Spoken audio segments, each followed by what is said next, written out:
What I do in the dance studio is not a job, it's a passion of what I enjoy. This is my life. It definitely is a way for me to express myself. I don't think I could do anything without dance in my life.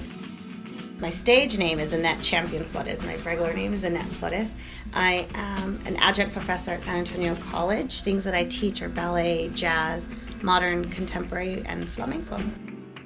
I was born into a family of flamenco artists. I'm a third-generation flamenco dancer. My grandmother is the first lady of flamenco in San Antonio. I was probably about 2 years old when I started taking the class, and I started actually dancing with my family, alongside my family, at the age of 3. Flamenco are the dances of the gypsies of Andalusia, Spain. The way they expressed themselves at first was through cante, which is the song of flamenco, and then followed by movement that accompanied the words. Finally, because they're poor, because they don't have access to any type of guitars, they would create sound based on like tables and with their fingers. The sound came last, the toque. The actual components of flamenco are the song, the dance, and the guitar playing. Without those 3 components, and it really truly isn't flamenco. Flamenco is very profound, it's very heavy. I'm not gonna be able to share with my students what my body is doing.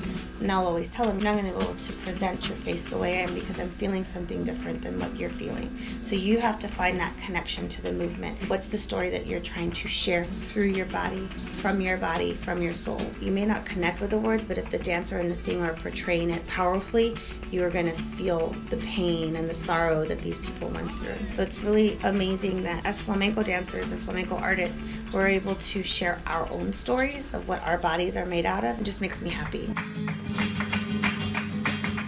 Olé!